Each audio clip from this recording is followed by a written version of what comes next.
Can you tell me what this is? What is that a shape of? I'll give you a hint. It's a county. Is it Bexar County? It is Bexar County. Is it a state or are we looking at a county? It's a county. Yeah, see, It makes it more difficult, right? it does make it more difficult. Can you tell me where Bexar County is? Oh. Okay. Because San Antonio's like Yeah, it's over here-ish. okay. Okay. Here? Very close. Could you show me where the Edwards Plateau is? Edwards Plateau. I believe the Edwards Plateau is right up in here. Or no. I'm sorry. So Kerrville area, correct? That's right. You nailed it. Yeah, you got it. Second try. That was perfect. All right. Can you show me where Frio County is on this map?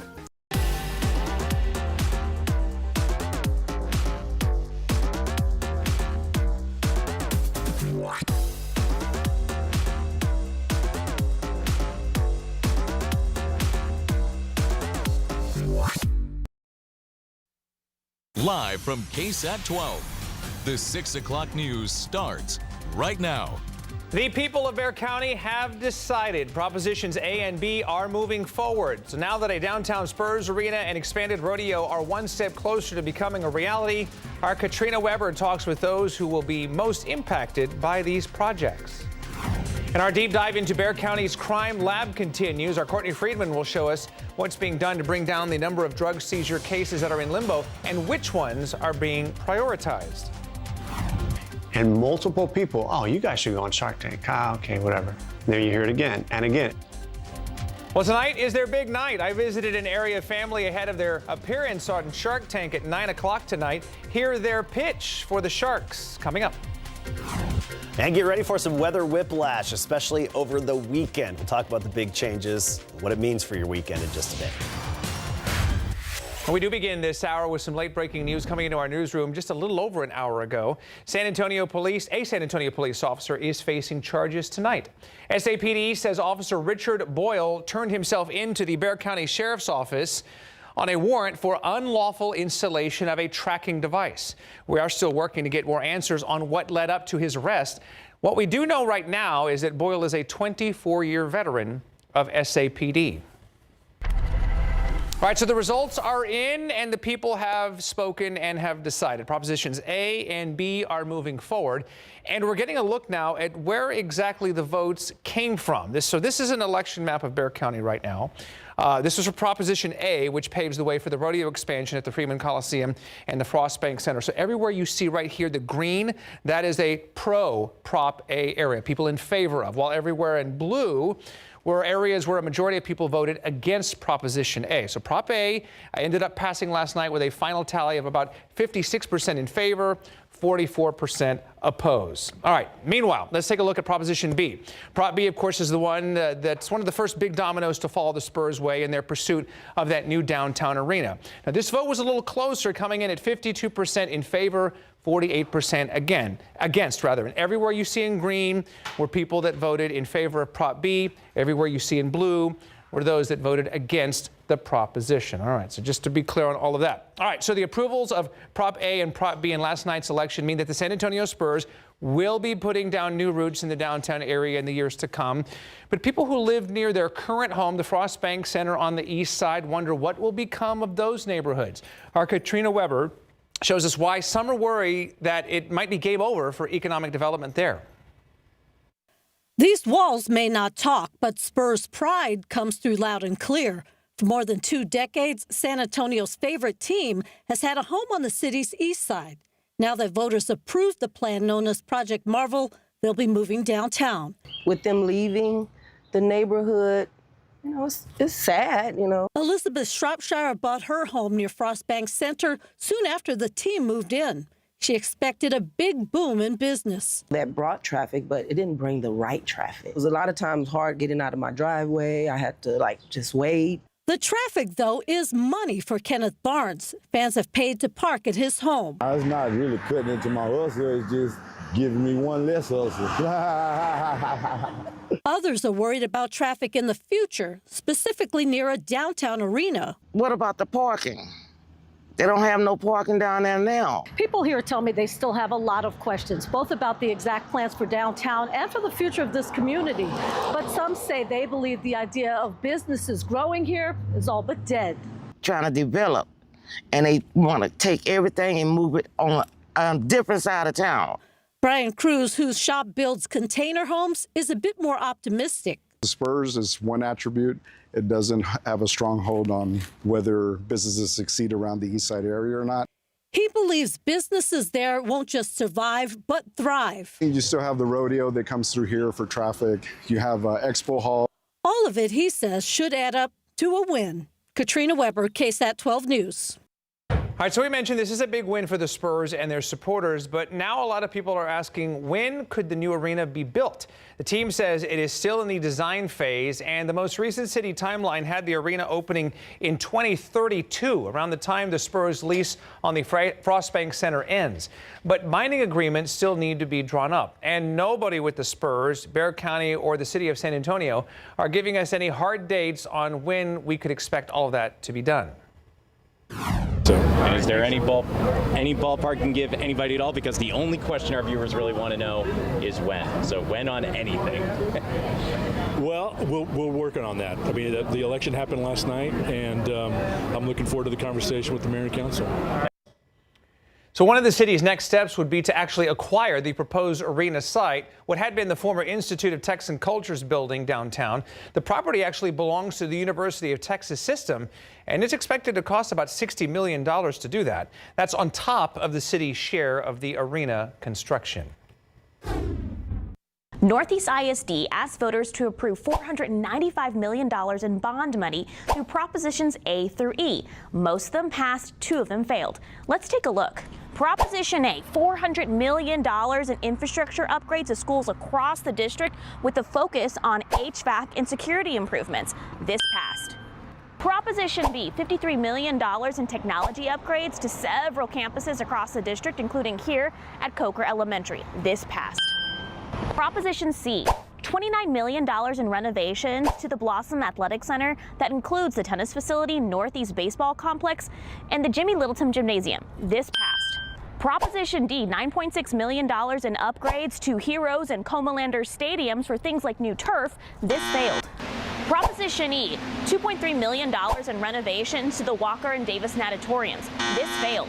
The results show voters prioritize infrastructure and security. NEISD Superintendent Dr. Sean Micah says overall this is a good thing for the district. 2 propositions didn't make it across the finish line, but when you look at the percentile of the money that we went out for a bond, 97% was approved by our voters. So I think it's a good day for Northeast, the community, our students, and our staff. Dr. Micah says he hopes that some of the upgrades to HVAC systems can start by this summer.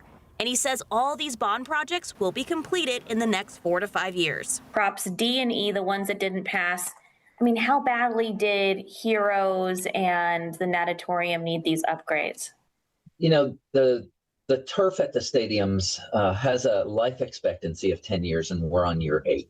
And so that is something that we have to tackle pretty quickly. At the natatorium piece, that was really a new roof.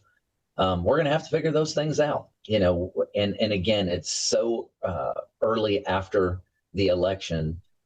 My team and I just have to sit down now and figure things out, but I'm appreciative to the community. Sarah Acosta, KSAT 12 News. All right, to some other news now today. A mother was released from jail earlier this afternoon after charges against her were dismissed. She was accused of helping her son cover up the murders of Savannah Soto, Matthew Guerra, and their unborn child back in 2023. But in a courtroom surprise today, the case against Myrta Romanos was dismissed. Now, it happened because the prosecution was not ready for trial. Prosecutors asked the judge for more time, saying the gun involved in the 2023 murders had not been tested for DNA yet. A capital murder defense attorney not involved in the case told KSAT this is a huge win for the defense. I do think that things need to be tested timely. It's a very high-profile case. There's lots of people involved, lots of moving parts, and I think that, I just think it's unacceptable. In addition to Romanos, her husband and her son were also arrested. The district attorney's office said that it would not comment on the charges being dismissed against Romanos because of the other two pending cases. In separate stories, KSAT recently covered about the Bexar County Crime Lab. We found out despite having a backlog, the lab can typically fast-track requests from the DA's office for high-profile cases like this one. But the gun in this case was never sent to the lab for testing nearly 2 years after the crime. All right, let's get you a look outside here. Almost 6:08 on this Wednesday. Of course, with the time change now, things getting dark a little earlier and traffic still slow. A little back up there in the quarry area. 281 at the quarry, but no indication of an accident right now. Just pretty typical slowing for rush hour on this Wednesday evening. So we'll continue to keep an eye on the roads for you. Meanwhile, you may have seen this dramatic video yesterday. Turns out the UPS plane that came down in this fiery crash in Kentucky was actually on the ground here in San Antonio recently for more than a month. The Associated Press is reporting the plane was undergoing maintenance in San Antonio from September 3rd through October 18th. Our Dylan Collier called UPS and emailed ST Engineering, which performs maintenance on the on the planes at San Antonio International Airport. And we are still waiting to hear back. At least 9 people were killed in that crash yesterday in Kentucky. Well, the ripple effects of the government shutdown are intensifying ahead of the holidays. This video of a Houston airport over the weekend being shared on social media has some people shaking their heads because the wait time for some of these passengers was up to 3 hours. Well, at the moment, wait times at our airport ranged anywhere between 10 and 15 minutes. Our Pashada Pope spoke with travelers who say they are glad things are moving smoothly at San Antonio International. This recent scene at Houston's Bush Intercontinental Airport had officials warning travelers to arrive early because getting through security could take up to 3 hours. It's being said fewer TSA agents than normal are working thanks to the government shutdown. We're here at San Antonio International Airport, where it's completely different from what we saw earlier this week in Houston, where TSA checkpoint lines were literally outside the door of the airport. One traveler we spoke to was coming through San Antonio for a business trip, says she was relieved that San Antonio is not experiencing the delays some other airports are. I'm happy to see this TSA line. I dealt with a delay on my way here because of the government shutdowns and that, and if it wasn't for a work trip, I probably wouldn't have come. San Antonio resident Arthur Nosovich says he heard about what happened in Houston and wasn't taking any chances with his travel plans Wednesday. That's why I'm 3 hours before, my flight go, that's why I'm here. The government shutdown is now the longest in history. TSA agents and air traffic controllers are still not being paid. The transportation secretary says travel issues will continue. Because of that, we have seen staffing pressures throughout our airspace. Those who travel will see that we've had more delays. We've had more cancellations. We do not want to see disruptions. This as the Trump administration announces it will reduce traffic at 40 airports across the U.S. starting Friday if the shutdown continues. Nosovich says with delays already happening, he's canceled his holiday travel plans. I was thinking to visit my parents in Detroit, and I'm avoided. No, I don't want to spend 3 days or something like this, While we all wait for lawmakers to come together to end the government shutdown, now is the time to make contingency plans to make sure you make your holiday destinations. Pashada Pope, KSAT 12 News. All right, well, still ahead, Courtney Friedman shows us what's being prioritized at Bexar County's crime lab to shrink the number of backlog of drug seizure cases. That's coming up. And a look outside on this Wednesday evening. Weather's been pretty nice, but changes are coming, and you might need to reach for the jacket or the extra layer again. Adam Keski will break it all down for us coming up. Hi, welcome back now. For 3 nights, we are taking you inside the Bexar County Criminal Investigation Lab, and we're looking into the backlogs of all 3 of their divisions. Backlog meaning that cases that go unworked after 30 days. So yesterday, Courtney Friedman told us about the firearms case backlog, and today she's tackling backed up drug cases and explaining what the director has had to do in order to bring those numbers down. All the sludges, slimes, pills, powders, anything suspected of being a controlled substance is submitted to us for analysis. Orrin Dim directs the Bexar County Criminal Investigation Lab, and his drug division has been on a roller coaster when it comes to backlogged cases. So let's zoom into this. We requested 5 full years of data. Like Dim said, 2021 and 2022 look really good, even bringing this backlog of 740 down to 0. But here is where it starts to spike big time. This is March of 2023. And the big question is, why? Part of the answer lies in this. Marijuana. Our caseload used to be about 10% marijuana. It's now about 40% that. And the analysis of marijuana and THC takes about 3 times longer than other drugs. With other drugs like methamphetamine or cocaine, you just test whether or not it's present. But with THC, some levels are legal in Texas, so they have to see if it meets the threshold. This month, we got in a record 765 submissions for analysis. We go back in time a bit here, we were only getting in, 400 to 500 cases. The backlog hit a peak of almost 4,600 cases in May of this year, so Dim turned to other crime labs for help. So you had to outsource? We had to. And when was that? So the contract was signed in April. The first cases went out in May. Of and this that's year. when you start to see this dramatic decline. Yep. 2,445 cases. That's down from a high of about 4,500 cases 6 months ago. That's significant headway. They've asked the county for more employees, and those positions were approved. We are going to continue with the outsourcing right now to help get this backlog to 0. We got 2 positions this year. We're in the middle of recruitment. We'll get those up and trained. What he wants the public to know is there are strict priorities for these drug seizure cases. People in jail. That list has been maintained under 30 days through this whole process. So no one's just sitting in jail waiting for you guys to do this absolutely work? not. Okay. The next priority. Cases that the DAs need a lab report to indict. That would delay a case at the backlog if the DA is waiting for it. Right. So there are fewer of those cases. Much fewer. And soon, hopefully none. Courtney Friedman, KSAT 12 News. While the number of drug seizures seems to stay high, DIM is testing out new technologies that may help tackle cases faster. The crime lab also is moving to a new facility in May. More space is expected to help efficiency. So coming up next in the series, Courtney is checking out the backlog at the DNA section of the crime lab. And to see her previous story on the firearms case backlog, you can always go to KSAT.com.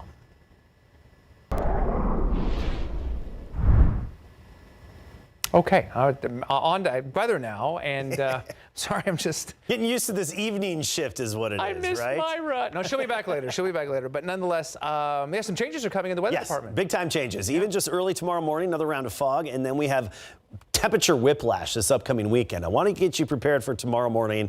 And just like today, we'll have some areas of fog, but I think it's going to be a little more widespread tomorrow for the morning commute up until about 9 a.m. and then it's all out of here and we'll have another sunny day.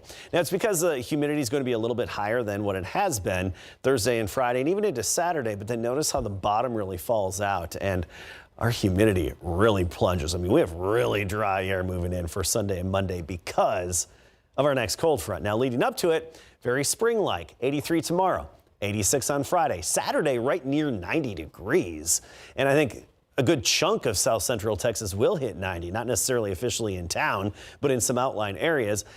And then by Sunday, it's a 20-degree drop. The warmest we'll get is 68, and Monday the warmest we'll get is 64. So that whiplash happens over the weekend. Let's talk about the temperatures. At this hour, 70s and 80s for most of the state. You get into Lubbock, 69, Amarillo at 60 in the typically cooler spots, but we don't have any of the really cold air yet plunging southward. It's up there, though. It's up in Canada. It's brewing way in northern Canada. Temperatures in the single digits, and that colder air is going to be plunging southward. Now, it does modify a bit as it heads southward, so don't expect winter-like conditions necessarily. But we will have some of the coolest air so far this year moving into town. Cold front hits before sunrise on Sunday. With it, gusty, cool breeze. I mean, we're talking wind gusts 45 miles per hour. Now notice the core of the cold air stays around the Midwest and parts of the Great Lakes, but still we'll get clipped enough by that cold front to really feel it. Morning temperatures will take a nosedive too. The next several mornings for the rest of this work week and even through Sunday, we'll wake up to temperatures right near 60 at sunrise. Then by Monday and Tuesday, we could very well be talking upper 30s at sunrise in town in San Antonio, and potentially even getting close to freezing in parts of the hill country. That would be Monday and Tuesday mornings. As for the wind, it's going to be a big headline on Sunday. Gusts 40 to 45 miles per hour. Not only gusty winds, but dry winds. Relative humidity down in the teens for percentages, and even lower teens for percentages on Monday. So that dry air and the high wind gives us that elevated fire danger, particularly for Sunday, because any fire that would develop or could develop would spread very rapidly. 83, our high temperature today.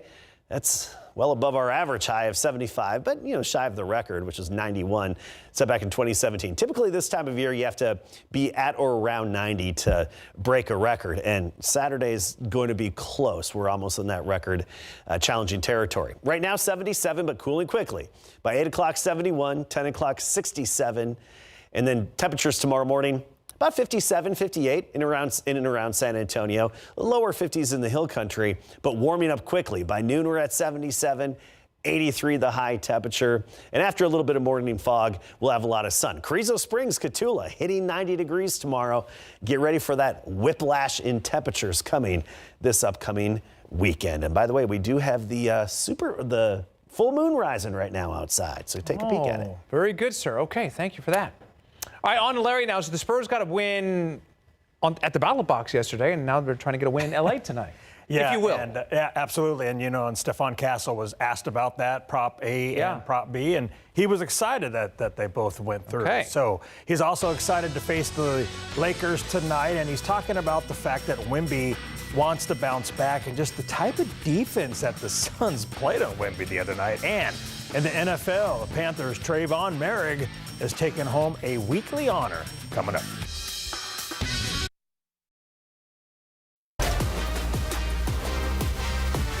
The Spurs and Lakers will play for the first time this season when they face off tonight in Los Angeles. It's the first of 3 regular season games between the two sides. Victor Wembanyama is coming off his worst game of the season with 9 points at the Suns. I mean, Phoenix played great defense on Vic and really made it tough on him. That's part of why he shot 4 for 14 from the field. Now here's Steph Castle from Morning Shoot Around in L.A.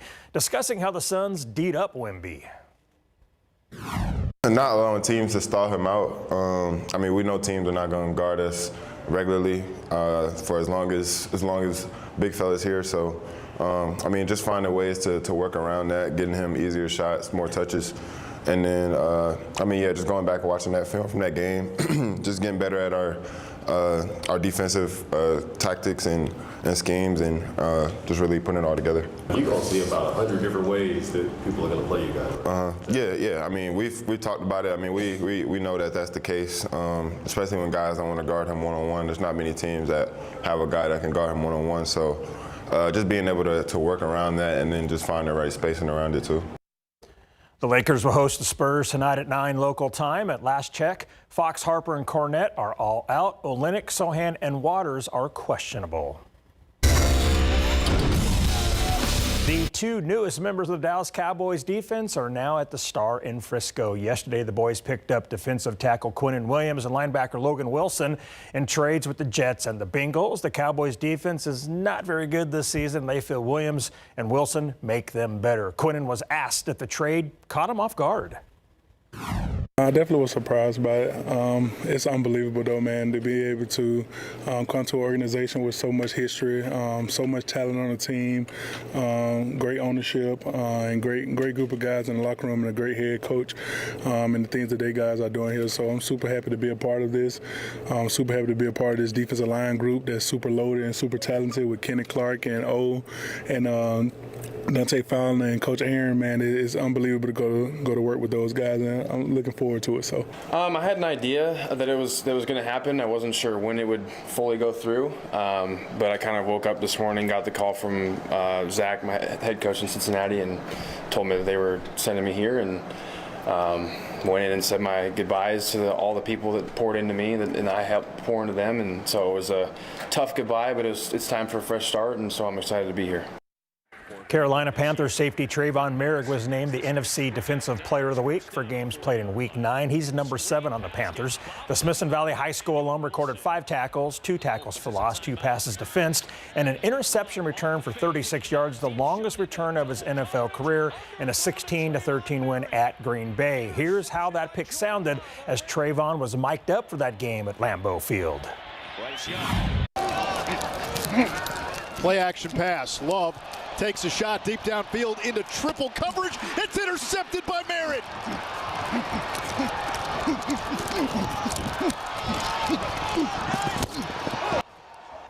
This is Merrick's first career Defensive Player of the Week award, and I love the sound of him running and making those noises as he's running. I love that. That's what I do when I'm just walking around. I've heard the it studio here in the newsroom. I've heard it Yeah, firsthand. I know It's it's awkward. I know. Yeah. Thank you, Larry. You got it. All right, and catch my breath. We'll be right back.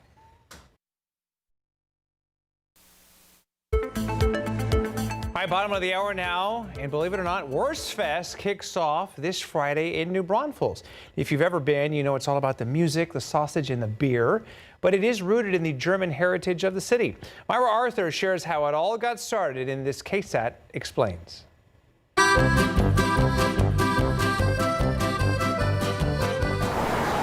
Fall in one of the fastest growing cities in America is the worst.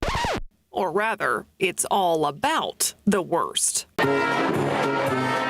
Wurstfest takes over the city of New Braunfels every fall, a time when the town's German past is every bit its present. It's a celebration of the German culture. The name itself, Wurst, is sausage. The festival began in 1961. Originally, it was started by Ed Grist, who at that time was a local meat inspector. And we had 19 sausage makers here in New Braunfels back in 1961. And he thought that a festival would be a good opportunity for them to show off what they made and let whatever crowd came to the festival judge who was the best. What started as a one-day event with roughly 2,000 people in attendance is today a 10-day festival that attracts more than 200,000. You're going to see a lot of the traditional things that go on at Oktoberfest in Munich or some of the others, the wearing of the traditional clothing. Tradition is at the heart of it all during Wurstfest. New Braunfels was founded by German royalty. Germany was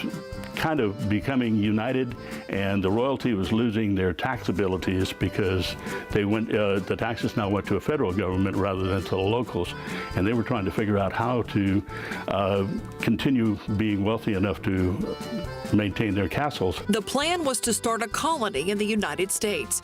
A member of a German royal society called the Adelsverein came to Texas, or what would become Texas that same year. Prince Karl of Solms-Braunfels in Germany founded New Braunfels in 1845, and German settlers followed. Their entire belongings were kept in one sea chest. That's all that they were allowed to bring. The origin story of the city is told here at the Sophienburg Museum. And this spot right here, as a matter of fact, the Sophienburg, was actually where he established his first home, and this was supposed to be the castle because this is the highest point in Old New Braunfels. Sophie was to be Prince Karl's wife. She found out things were a bit rugged here in Texas and never made the trip.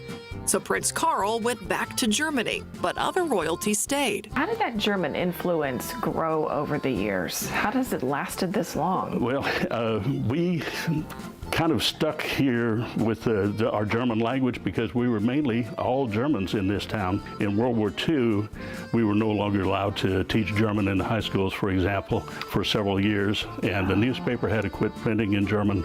But up until that time, everybody at home spoke German and then learned English also. Holding on to that German heritage is part of the Wurstfest recipe. And yeah, the food too. Obviously sausage on a stick. We have pork chop on a stick, Pretzelbraten, Kartoffelpuffer. It's a potato pancake. What? Kartoffelpuffer. Wurstentaschen. Wurstentaschen is a brat on a pita bread covered in sauteed onion, green peppers, and sauerkraut, and then most people top it with brown spicy mustard. And pair it with a beer, probably.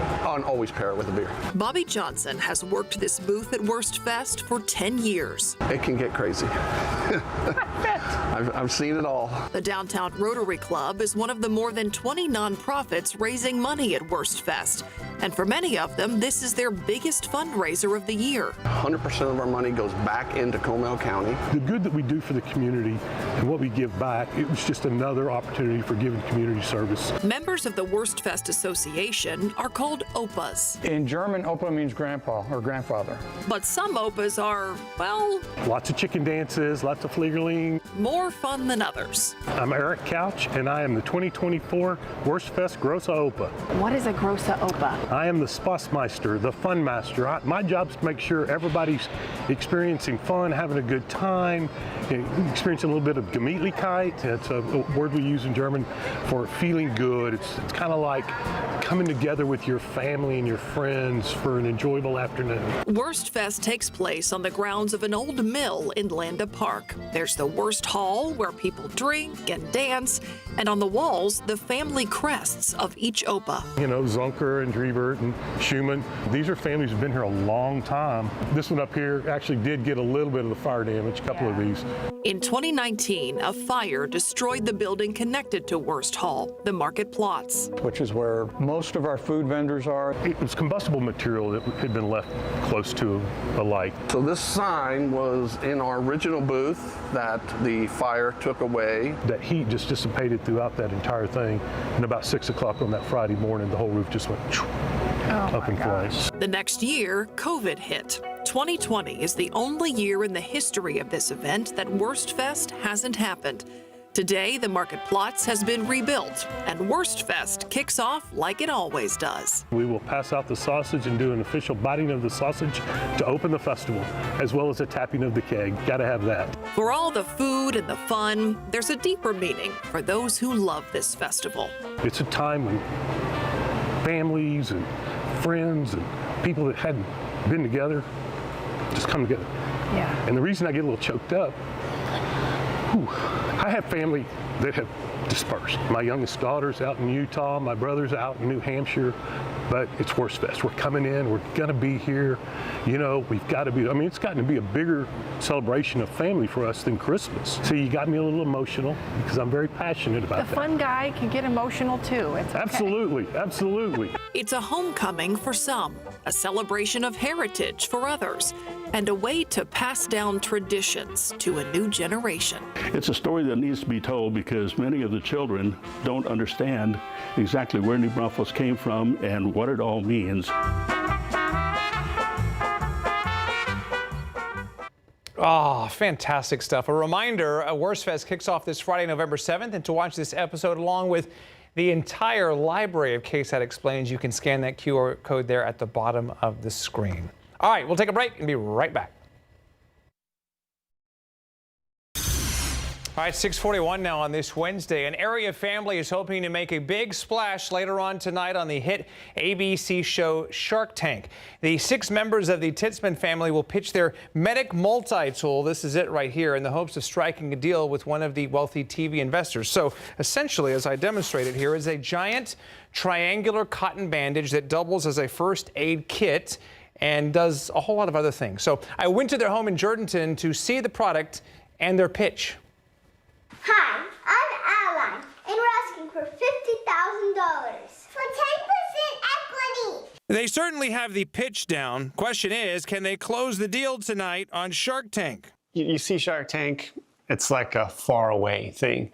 But we'd go to trade shows showing off our product, or with her camp that she owns and operates, summer camps, also showing off this product because it's great for the camp world.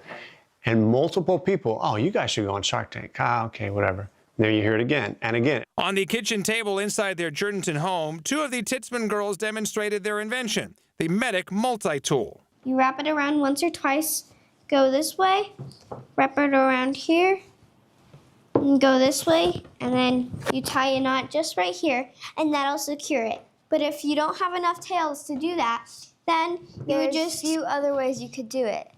such as holding it there, asking someone else to hold it there, or if your patient is still conscious, you could ask them to hold it. I mean, you can use this for like 10 different things, right? Well, like 100 different. 100 different things. Yeah, that's pretty amazing. How could you say no to this adorable family? We'll find out soon enough if the Sharks were in or out. Either way, Mom Michelle says the family has already won big. The nerves for the business end of it, for me, were not as high. My nerves were the fact that these 4 incredible humans were asked and they wanted to go out there and let their light shine, and gosh, they did. Fantastic stuff. And Daniel is a former Army helicopter pilot, San Antonio firefighter, just a fantastic family out of Jordanton. And so we're sending them positive vibes tonight. Shark Tank, 9 o'clock right here on KSAT. Meanwhile, outside right now looking pretty good. Obviously dark and traffic moving along just fine. Full moon, I believe, in the forecast. Adam Caskey breaking it all down for us. Coming up.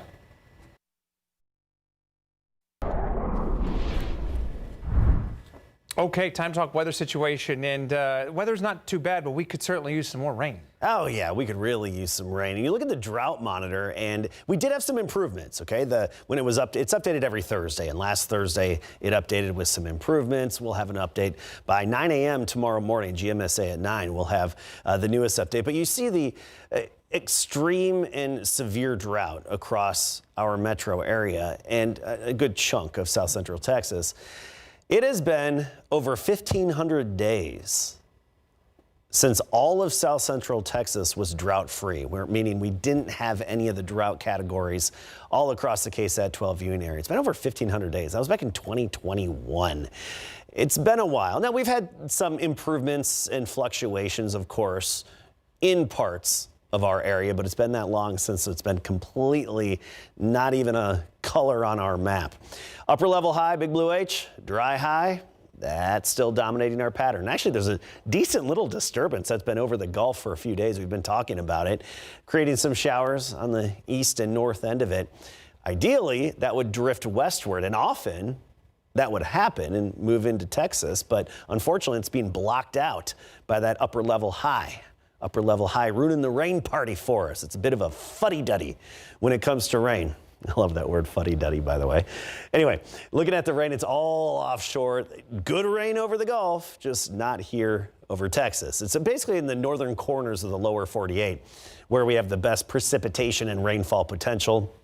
New England and Pacific Northwest, actually a big barreling upper level low dropping in to the Pacific Northwest. Their winds are picking up and they're feeling some changes. Our cold front on Sunday is going to be a strong one. It's going to take our high temperatures from right near 90 down into the 60s. And this is the difference between Saturday and Sunday for those highs. Morning low temperatures right near 60 down into the upper 30s. By Monday and Tuesday morning. And of course, the humidity is going to take a big hit. A very, very dry desert-like air in place with it. That's going to increase the fire danger, and we'll get to that in a moment. First of all, so far this fall, the coolest afternoon we've had was 69 degrees right before Halloween. And the coolest morning we've had was 40, and that was October 30th, right before Halloween. We're going to break that. By Monday and Tuesday, morning temperatures likely in the upper 30s, even in town with this next cold front. Until then, it's going to be spring-like. Again, you're not going to feel these changes until Sunday and then on into Monday. There's that strong front, the core of the cold air up across the Great Lakes and the Midwest, but it's going to move in and you're going to feel it. Pre-dawn hours on Sunday is when that front hits. Notice by 5 a.m. on Sunday, the winds are already howling out of the north, gusting around 40 to 45 miles per hour. That's the latest with the model data. And this, of course, can change a little bit between now and then, but typically fronts of this strength have some pretty strong winds. And with the very dry air that it'll have, of course, it elevates our fire danger on Sunday. Most of our area in a burn ban as it is, but even simple things like power tools that create sparks can sometimes, in tall grass or something like that, ignite a fire, and cigarettes disposed of improperly can cause fires as well. It's just something we have to watch out for. Upper 80s into Saturday, and then Sunday, boom, it's whiplash. Temperatures in the afternoons back into the 60s. All righty, sir. Thank you very much. Well, here's a look at what's coming up tonight on ABC Primetime at 7 o'clock. Shifting gears. 7:30 Abbott Elementary. At 8, it's The Golden Bachelor. And then at 9, Shark Tank with the Titzman family from Jordanton, followed by the Night Beat at 10. All right, minutes away from the top of the hour and another episode of KSAT Sports Now. Larry is standing by. It's going to be a late night for Spurs fans tonight. Yeah, it is, because the Spurs are playing out on the West Coast at the LA Lakers, so that's about a 9 o'clock tip-off time here. And we're going to talk about that game. We're going to preview it for you with a Know Your Foe segment when it comes to the Lakers and Luka Doncic, who is definitely the head of the snake for the Lakers right now. So we're going to talk about that. And you know what? Victor Wembanyama has never beat Luka in his NBA career. We're also talking the Dallas Cowboys. Their defense, one of the worst in the league this season. So yesterday, ahead of the trade deadline, they picked up a couple of defenders, a defensive tackle and a linebacker, and the Cowboys seem to really like those moves. And Mac Brown, former Texas Longhorns head football coach, he was in town earlier today at a luncheon that benefits the Gridiron Heroes. And while there, we asked him some questions, including how he feels about the initial college football playoff rankings that came out yesterday. SAFC, their season is over with, but they have a message to the fans, and we've also got our latest Scholar Athlete of the Week. We'll be right back after the break. We had some 90s on the map today. San Angelo, Abilene, and even Carrizo Springs and Cotulla hit 90 and 91. Right now, temperatures already dropping near 70. Tomorrow morning, we wake up into the upper 50s, a little bit of fog, and then sunny and warm in the afternoon, 83 here in town, but again, near 90 south and west of San Antonio. The temperature whiplash comes over the weekend, cooling Sunday. We'll be ready for it. Thank you. We'll see you tonight for the Night Beat.